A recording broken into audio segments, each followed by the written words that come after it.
आज हम डिस्कस करेंगे एनर्जी स्टोरिंग चार्ज कैपेसिटर। ठीक है, किसी भी कैपेसिटर के पास एनर्जी है, कैसे एनर्जी इसके पास आती है। ठीक है, तो इसको डिस्कस करेंगे। तो जब भी हम कैपेसिटर की बात करते हैं तो कैपेसिटर में हमने देखा था कि इसमें दो प्लेट्स होती हैं और दोनों प्लेट्स कैसी होती है, इक्वल और अपोजिट होती है। चार्ज कनेक्ट करते क्या है, इसको हम किसी बैटरी से जोड़ देते हैं तो कैपेसिटर को हम लोग चार्ज कर सकते हैं आसानी से। फिलहाल अभी हमें ये देखना है कि इसके पास इसको चार्जिंग के थ्रू जब इसको चार्ज दिया जाएगा तो इसके पास कितनी एनर्जी स्टोर होगी, ये डिस्कस करना है। तो यहाँ एनर्जी स्टोर करने का मतलब है कि वर्क डन से। वर्क डन कौन करेगा, यहाँ देखते हैं और किसके थ्रू निकालना है इसको। तो देखो हमारे पास ये क्या है कि हमारे पास ये दो प्लेट्स होगी, कैपेसिटर की दो प्लेट्स हैं। एक प्लेट हमारी पॉजिटिव है, दूसरी प्लेट कैसी है, नेगेटिव है। तो इस प्लेट को हम पॉजिटिव मान लेते हैं कि ये जो प्लेट ए, इसका नाम ए दे देते हैं और दैट इज द बी।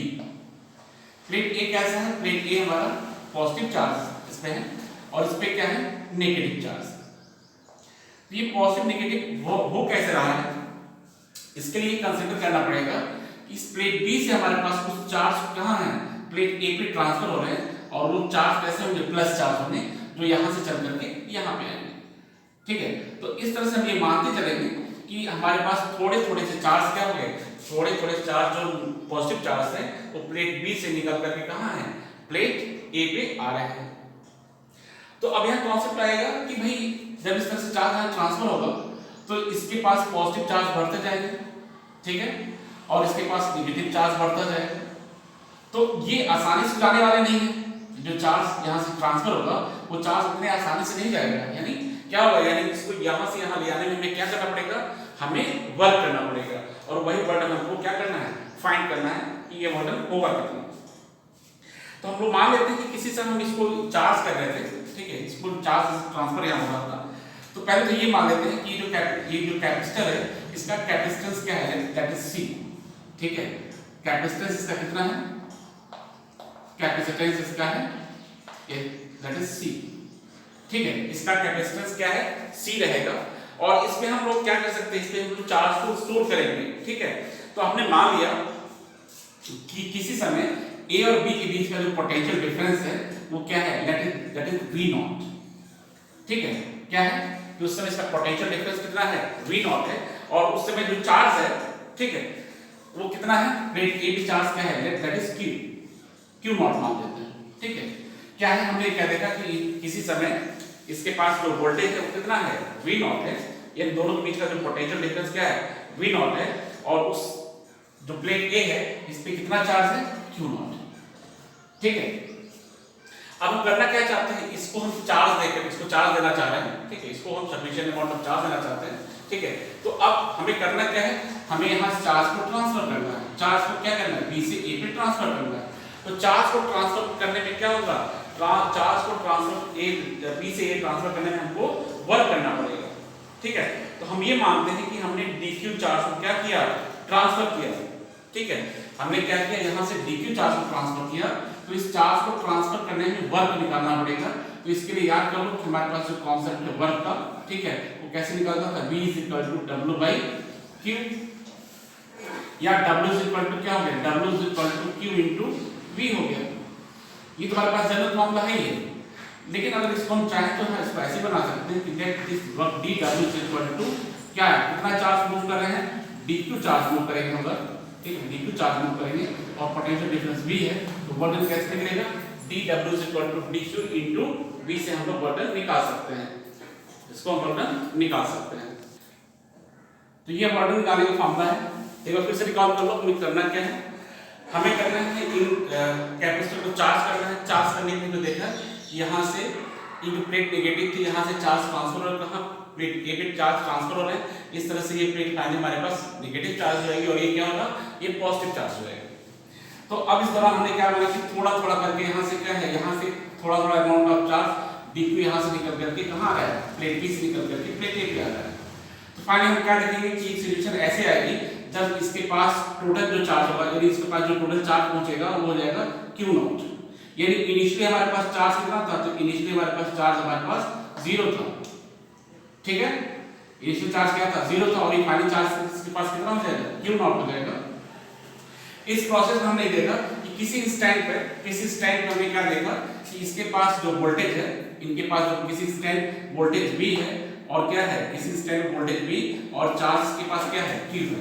यानी हमने जब Q चार्ज को ट्रांसफर किया तो इसके पास वोल्टेज आया, किसी समय पे आया होगा, ठीक है। और फाइनली हमने क्या देखा कि कि जब इसके पास चार्ज Q नॉट हो गया तो इसका फाइनल वोल्टेज कितना हो गया, V नॉट हो गया, ठीक है।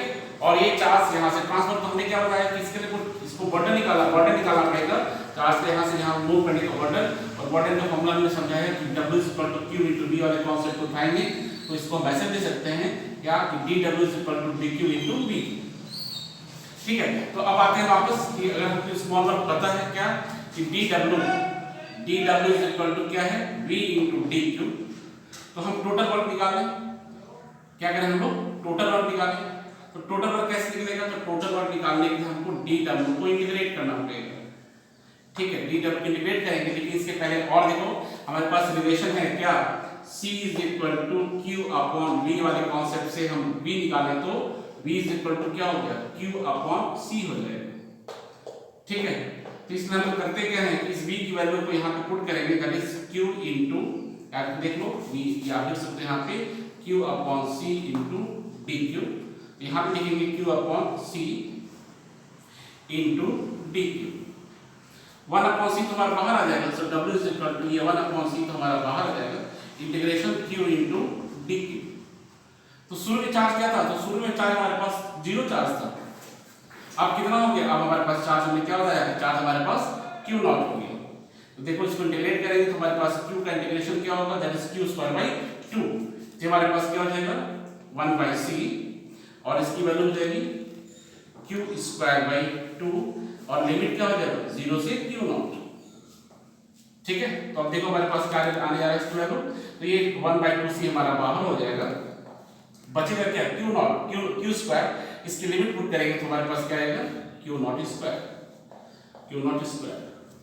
यानी हमारे पास देखो फाइनली जो बर्डन का फॉर्मूला निकल के आ गया हमारे पास, तो क्या आ गया, तो बर्डन का फॉर्मूला हमारे पास आ गया W = ठीक है, W = Q02/2C, ठीक है। और यही जो वर्क है ये इसकी क्या हो जाएगी, ये इसकी हमारी एनर्जी हो जाएगी। इस तरह से हम लिख सकते हैं कि U = ½ Q02/C, ये फाइनल एनर्जी का फॉर्मूला आ गया, ½ Q02/C।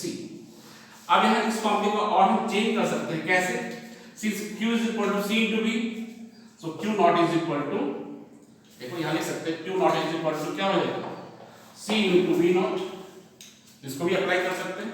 देखिए ये इसको लिख सकते हैं, अगर यहाँ पे लिखें, ये दूसरा फॉर्मूला ½ क्या हो जाएगा, Q0 की वैल्यू हमने क्या बताया, C × V0² C² × V0², ठीक है। इसको सॉल्व डिवाइड करो C से, ये कैंसिल हो गया, हमारे पास आ गया U = ½ CV0², ठीक है। ये हमारे पास फॉर्मूला ये भी आ गया, दो फॉर्मूला हमारे पास आ गए हैं, एक फॉर्मूला आ गया ½ CV0² और एक और क्या है ½ Q02/C, दो रिलेशन है हमारे पास। इसको चाहो तो एक बार और हम लोग चेंज कर सकते हैं, जैसे हमने क्या किया, यहाँ पे Q0 की वैल्यू पुट कर दी, चाहे यहाँ C की वैल्यू पुट कर सकते हैं, C = Q/V, C = Q0/V, इसको भी रख सकते हैं, ठीक है। तुम्हारे पास क्या रिलेशन आएगा, देखो U = में क्या है, ½ Q0 है, क्या है C क्या है, तो C हमारा Q0/V0, ठीक है। ये हो गया C हो गया, C की वैल्यू क्या हो जाएगी, तो C की वैल्यू हमारी हो जाएगी Q0/V0, ठीक है। ये क्या हो जाएगा, देखो ½ ये V0 हमारा ऊपर चला जाएगा, ये हो जाएगा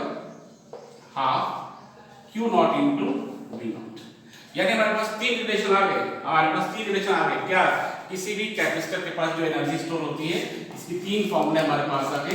पहला फॉर्मूला U = ½ CV0², दूसरा फॉर्मूला क्या है, ½ देखिए दूसरा क्या है, ये आ गया Q02/C, दैट इज Q02/C, और तीसरा फॉर्मूला क्या आ गया, ½ ये देखो आया है ½ Q0 × V0, ठीक है, ये हमारे पास ये तीन फॉर्मूले आ गए। तीन फॉर्मूले को यूज कर सकते हैं हम लोग, लेकिन जनरली हमारे पास जो फॉर्मूले क्वेश्चन मिलता है ये हाफ सी नॉट स्क्वायर, इस फॉर्मूले को हम जनरली याद रखते हैं ताकि आसानी से हमारे क्वेश्चन में मैक्सिमम से फॉर्मूले को डिस्कस करना रहता है। तो एक बार फिर से देखो हमें करना क्या था, हमने कैसे इसके पास एनर्जी को फाइंड किया। देखिए हमें बताना ये था कि इस कैपेसिटर के पास कितनी एनर्जी है, यानी एनर्जी स्टोर्ड इन कैपेसिटर। तो सबसे पहले हमने देखा कि हमारे पास प्लेट थी, दो प्लेट्स थी, कैपेसिटर की प्लेट ए और प्लेट बी थी। प्लेट बी को हमने क्या किया, नेगेटिव चार्ज दिया, ठीक है, और प्लेट ए को क्या किया, पॉजिटिव चार्ज दिया। तो चार्ज देने का मतलब यहाँ से चार्ज ट्रांसफर हो रहे हैं। देखो ये प्लेट पे क्या है, यहाँ से चार्ज ट्रांसफर हो रहे हैं, ठीक है, यहाँ पे चार्ज ट्रांसफर हो रहे हैं। तो हमने माना कि चार्ज ट्रांसफर होते होते उसके पास क्या हो गया, इसके पास चार्ज जो आ गया हो गया, फाइनल जो चार्ज हो गया वो क्यू नॉट हो गया, और इस दौरान इसका वोल्टेज कितना हो गया, वी नॉट हो गया, ठीक है। यानी शुरू में क्या था, हमने किसी इंस्टेंट में देखा इसका वोल्टेज कितना था, इसका वोल्टेज वी था, और चार्ज कितना था, इसके पास चार्ज क्यू था।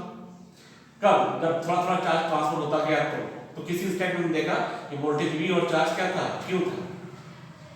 हमने देखा कि जब चार्ज ट्रांसफर हो रहा है, बी से ए में ट्रांसफर हो रहा है, तो इस दौरान वर्क कितना हो रहा है। तो वर्क के लिए हमने देखा फॉर्मूला dW dQ × V। या देखो फॉर्मूला आया कहां से, V W/Q, इसको हमने यूज किया और यहां से निकाला W Q × V या dW dQ × V। इस फॉर्मूले को यूज करेंगे, ठीक है, वर्क निकालने के लिए किसी इंस्टेंट पर। तो इस टाइप का वर्क कैसे निकलेगा, तो dW V × dQ, ठीक है। तो यहाँ V की वैल्यू हम निकाल सकते हैं। V की वैल्यू हमने बताया कि V की वैल्यू हमारे पास आ सकती है, यहाँ से देखो V Q/C वाले फॉर्मूले को यूज करके, हम Q/C को यूज करके हमने देखा कि हमारे पास जो बर्डन आया, स्मॉल बर्डन Q/C × dQ आ गया। टोटल वर्क निकालना, तो टोटल वर्क निकालने के लिए इसको इंटीग्रेट करना है, ठीक है, और लिमिट ध्यान देनी कि भाई चार्ज बढ़ता बढ़ता कितना हो गया, शुरू में 0 था और फाइनल कितना हो गया, Q नॉट हो गया। वैल्यू को लिमिट पुट किया तो फाइनल हमारे पास आ गया half Q not square by C। ये हमारे पास आ गया W half Q not square by C। यही वर्क हमारे क्या है, एनर्जी है, तो half Q not square by C इसकी एनर्जी का फॉर्मूला आ गया। इसको फिर हमने चेंज कर लिया हाफ CV नॉट स्क्वायर के टर्म में या half Q not × V not के टर्म में। तो ये तीन रिलेशन हमारे पास आ गए जिसमें हमने किसी भी कैपेसिटर के पास जो एनर्जी होती है इसको हमने फाइंड कर लिया। तो अब तक हमने देखा कि किसी कैपेसिटर के पास जो एनर्जी का फॉर्मूला है वो हमने डिस्क्राइब किया, और इसको जनरली हम जो याद करते हैं या याद करते हैं फॉर्मूले को, उसको हम लोग use equal to half CV square. तो अब इसके पहले हमने इसको V नॉट यूज किया था, तो हमने मान लिया कि अगर वोल्टेज V हो गया, अगर वोल्टेज V है तो हाफ CV स्क्वायर को यूज करेंगे, ठीक है ना। उसका हमने माना कि था कि अगर लास्ट डेरिवेशन में कि अगर जो पोटेंशियल जो वोल्टेज है वो क्या था, वो फाइनल वोल्टेज हमारा V नॉट हो जाएगा, तो ये formula half CV not square हो जाएगा। अगर फाइनल वोल्टेज V है तो हाफ CV स्क्वायर करेंगे, ठीक है। तो ये हमारा एनर्जी का फॉर्मूला है। ये एनर्जी कैपेसिटर के अंदर स्टोर होती है और ये किस फॉर्म में होती है, that is the electrostatic energy. ये क्या, कौन सी एनर्जी है, इलेक्ट्रोस्टैटिक एनर्जी है। कैपेसिटर के अंदर जो एनर्जी स्टोर होती है वो क्या होती है, that is the electrostatic energy. अब हम बात करें कि एनर्जी डेंसिटी। एनर्जी डेंसिटी देखो, डेंसिटी होता है क्या, मास अपॉन वॉल्यूम। नॉर्मल जो डेंसिटी होती है वो क्या करता है, मास अपॉन वॉल्यूम। ऐसे एनर्जी डेंसिटी भी क्या होगी, एनर्जी अपॉन वॉल्यूम। यानी क्या कि energy stored in capacitor per unit volume, energy stored per unit volume in a capacitor is called energy density. तो याद करो कि हमारे पास अगर कैपेसिटर है, ठीक है, और कैपेसिटर पे हमने देखा था कि इसकी डिस्टेंस कितनी हुई है, डिस्टेंस d है, इसका एरिया कितना है, a है, नेट एरिया a है। जो एरिया हो गया दैट इज द a, और ये जो डिस्टेंस हो गया, डिस्टेंस कितना हो गया, distance is equal to d। तो इस तरह से इसका वॉल्यूम कितना हो जाएगा, इसका जो वॉल्यूम हो जाएगा दैट इज a × d। ये हो गया इसका वॉल्यूम। तो क्या कहता है कि एनर्जी डेंसिटी क्या है, तो एनर्जी डेंसिटी को डिफाइन किया गया है कि एनर्जी स्टोर्ड पर volume is called energy density, ठीक है। तो कैसे निकालेंगे, एनर्जी का फॉर्मूला पता है और हमने वॉल्यूम में देख रखा है। तो एनर्जी डेंसिटी निकालेंगे, इसको नोट कर लेते हैं। एनर्जी डेंसिटी को स्मॉल ue से लिखेंगे, स्मॉल ue, इसको ऐसे लिख सकते हैं, स्मॉल ue लिख सकते हैं। और ये क्या है, this is the energy upon volume. Volume क्या है, देखिए वॉल्यूम यूज करेंगे।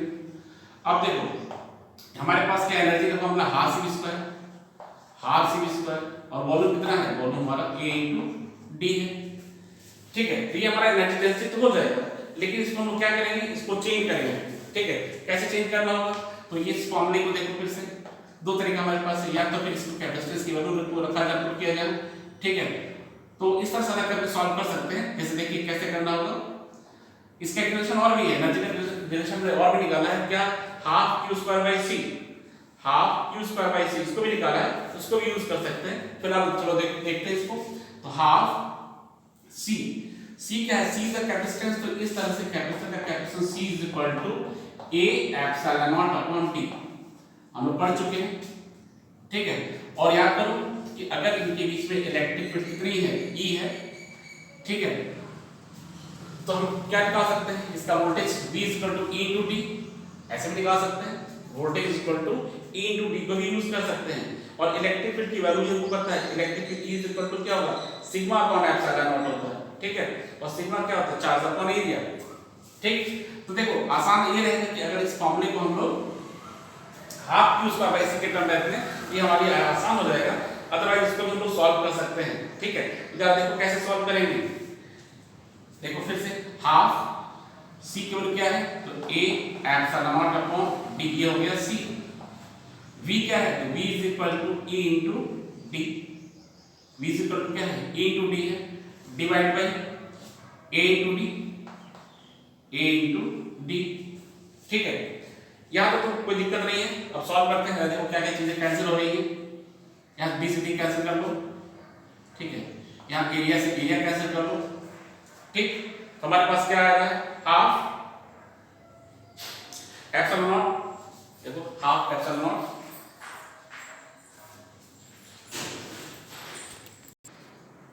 ये वॉल्यूम हो गया, इसे स्क्वायर करना होगा, ठीक है। तो एक हमारे पास रिलेशन आ गया, U E is equal to, ठीक है।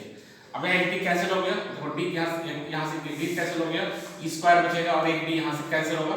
फाइनल हमारे पास क्या रहेगा, that becomes half epsilon not बच जाएगा, तो एप्सिलॉन नॉट हो गया, ठीक। और यहाँ बच जाएगा E square, half epsilon not E square, ये हो गया हमारा यू। ये हमारा निकल गया potential energy, sorry energy density in electric field, ठीक है। यानी क्या, energy per volume, energy per volume is called electric density, energy per volume that is called electric, it is also known as electric density, energy per volume. Energy कितनी, half C square है, volume कितना है, a into D, volume a into D कैसे होता है, इसका plate area कितना है, a है, ठीक है। इनका जो प्लेट एरिया है वो a है, डिस्टेंस इसके बीच कितनी है, d है। सो वॉल्यूम कितना हो गया, volume is equal to a into D, तो सिंपली हमने हाफ सी स्क्वायर में a से डिवाइड कर दिया। c हमको पता है कि एप्सिलॉन नॉट अपॉन d होता है, और d का value v is equal to, अगर इसका नोट तो v is equal to e into D, electric field is negative gradient of potential, उस कांसेप्ट से v is equal to e into D हो गया। सो e इंटू डी का यहाँ square कर लिया, d और d यहाँ से कैंसिल करने हमारे पास half epsilon not e square, ये हमारी हो गई एनर्जी डेंसिटी, ठीक है ना। तो नेक्स्ट टॉपिक हम देखेंगे कि force on each plate of charge parallel plate capacitor, दोनों प्लेट के बीच में, ठीक है ना, फोर्स ऑन ईच प्लेट, अगर कोई कैपेसिटर चार्ज है तो इसके प्लेट, ईच प्लेट के बीच में क्या फोर्स लग रहा है, इसको फाइंड करना है, ठीक है।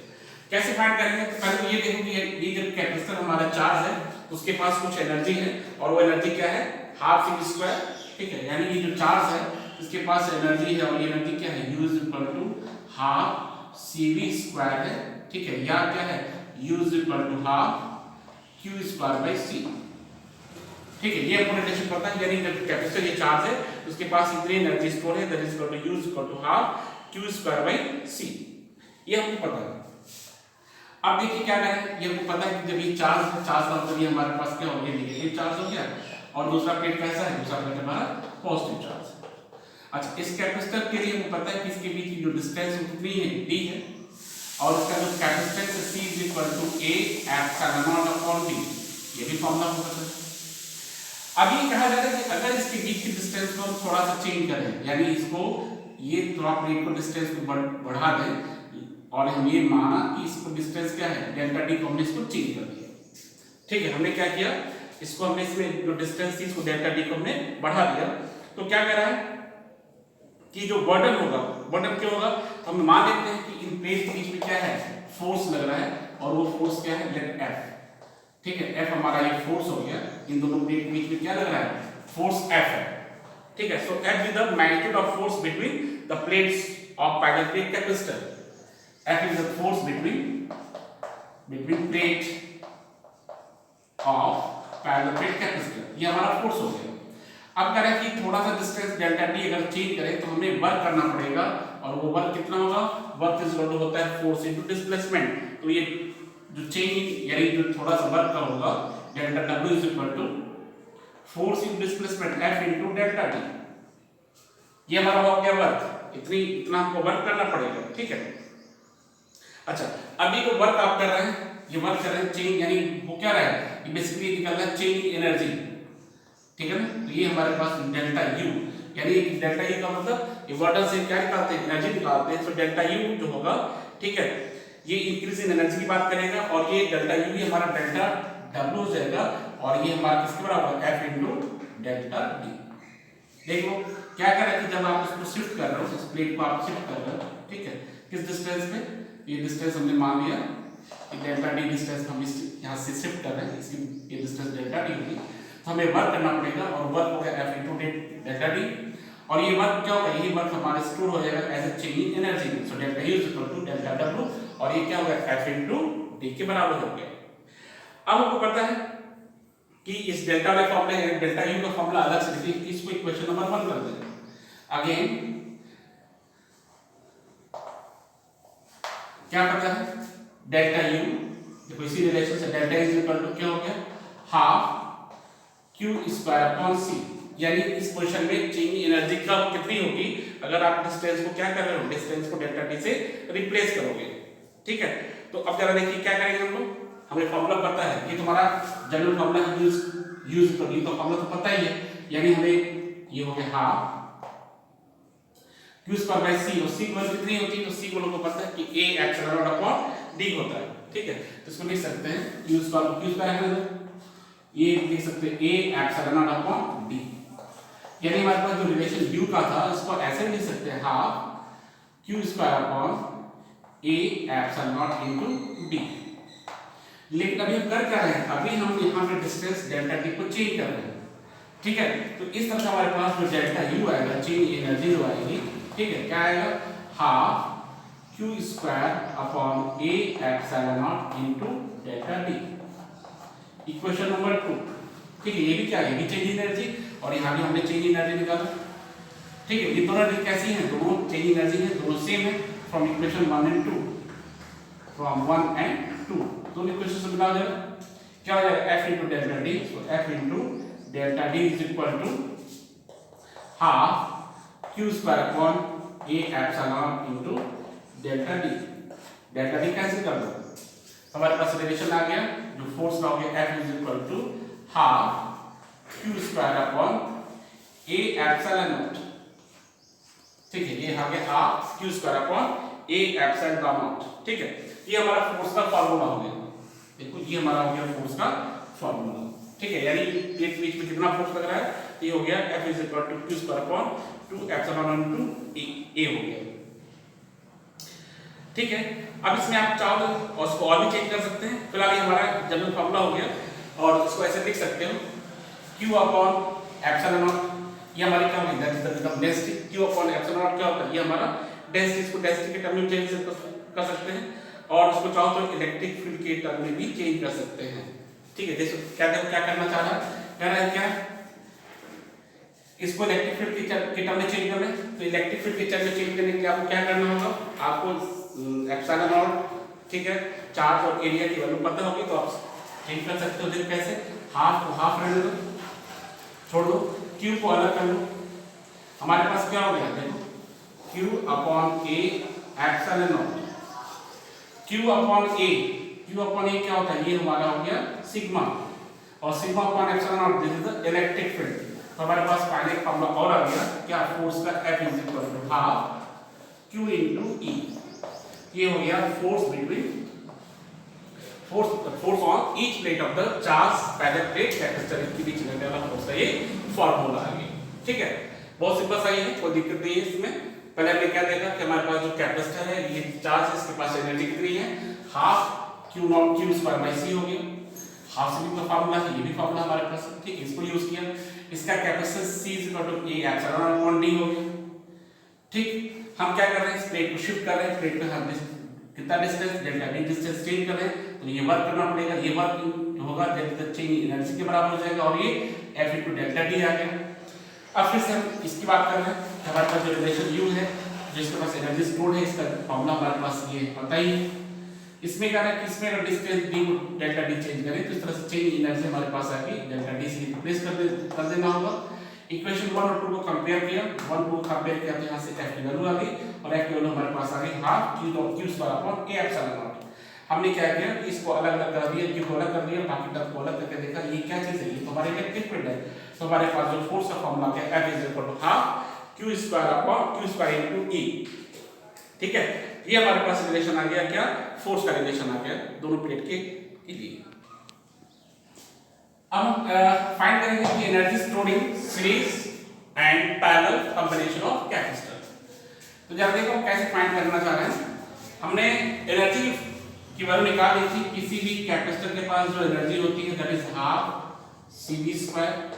ठीक है, और क्या रिलेशन होता है हमारे पास, रिलेशन होता है half Q square upon C। ठीक है, तो अब ये पूछ रहा है कि अगर हमारे पास जो कैपेसिटर है वो कैसे है, सीरीज कॉम्बिनेशन में। सीरीज कॉम्बिनेशन का मतलब इस तरह से आपको याद है कि सीरीज कॉम्बिनेशन में जो चार्ज होते हैं इनका फ्लो कैसा सब में सेम होता है, यानी जो सब में चार्ज फ्लो करेगा वो कैसा होगा, सेम होगा। ठीक है, चार्ज का सबका सेम होता है। अच्छा, अब इसका इक्विवेलेंट जो कैपेसिटेंस होता है वो क्या होता है, वो होता है इनपुट, मतलब इसका कैपेसिटेंस C1 है, इसका C2 है, इसका क्या है C3 है। तो अब देखो इसके पास जो वैल्यू आएगी टोटल कैपेसिटेंस की 1/CS that is 1/C1 plus 1/C2 plus 1/C3 और भी हम इसको सब से जोड़ते जाएंगे। ठीक है, तो अब हम बात करते हैं कि एनर्जी किसके पास एनर्जी कितनी है। तो energy stored in series combination. ठीक है, so US is equal to half, क्योंकि सब में चार्ज सेम होता है तो इसको यूज करेंगे हाफ। ठीक है, हाफ ये हो गया Q तो सब में सेम होगा और यहां लिखेंगे combination of capacitor in series. ठीक है, तो ये 1/CS, इसको 1/CS अलग कर सकते हो तो इसको लिख सकते हैं हाफ Q स्क्वायर और हमारे पास रिलेशन आ गया 1/C1 प्लस 1/C2 प्लस 1 जितने भी हमारे पास होंगे सबको ये यूज कर लेंगे। ठीक है, ये हमारा फार्मूला हो गया क्या, अगर ये कैपेसिटर हमारे कैसे हैं, सीरीज में जुड़े हुए हैं तो उसके पास एनर्जी का फार्मूला आ गया और ये क्या होगा, फिर से अलग से इसको ओपन कर दें तो US is equal to half Q square upon half Q square upon C1 plus half Q square upon C2 ऐसे half Q square upon C3। ठीक है, ऐसे जोड़ दिया जाए तो ये क्या होगा, ये जो एनर्जी होगी क्या, ये सारी अलग अलग कैपेसिटर की एनर्जी होगी। ठीक है, so US is equal to आप लिखे होंगे क्या U1 plus U2 plus U3। ठीक है, सारे कैपेसिटर की एनर्जी का क्या करना होगा, सम करना होगा, वेरी सिंपल तरीके से क्या करना है, जोड़ देना है। ठीक है, अब ऐसे बात करते हैं पैरेलल। ठीक है, पैरेलल में क्या है, तो पैरेलल में पता है कि पैरेलल में सारे प्लेट्स पॉजिटिव एक जगह और सारे नेगेटिव कैसे होते हैं, एक जगह होते हैं। तो ये हमारा सेटअप हो गया, इसमें पैरेलल में हो गया। इसमें क्या सेम होता है, इसमें वोल्टेज सेम होता है। देखो इसमें वोल्टेज सेम होता है, इनके कैपेसिटर C1 हो गया, इसका कैपेसिटर C2 हो गया, इसका C3 हो गया और वोल्टेज इसका कैसा है, इसका सबका वोल्टेज सेम है दैट इज V। ये V वोल्टेज है। तो एनर्जी का formula U is equal to half. ठीक है, ये पैरेलल के तो UP कर दो। ठीक है, और ये कैसे है पैरेलल में CP और ये V स्क्वायर। ठीक है, तो ये हो जाएगा हाफ CP। पैरेलल में क्या करते हैं, सबको जोड़ देते हैं, यानी CP हमारे यहाँ से आता है C1 plus C2 plus C3, जितने भी n नंबर है सबको एक साथ जोड़ देंगे। ये हमारे पास हो गया क्या, C1 plus C2 plus C3। ठीक है, और ये हो गया V स्क्वायर। ब्रैकेट को ओपन कर देते हैं, तो UP is equal to half C1 V square plus half C2 V square plus half C3 V square. ठीक है, सबको जोड़ देना है और ये जो UP है सबका सम होगा that is U1 plus U2 plus U3। सबकी एनर्जी को क्या करना है, सबको जोड़ देना है। इस तरह से हमने देखा कि सीरीज और पैरेलल में हम लोग एनर्जी को फाइंड करने के लिए क्या करते हैं, इनकी एनर्जी को अलग अलग हम जोड़ देते हैं। तो ये हमारे पास हो गया। तो ये हमने डिस्कस कर लिया कैसे एनर्जी में सीरीज और पैरेलल की एनर्जी की हमने बात की।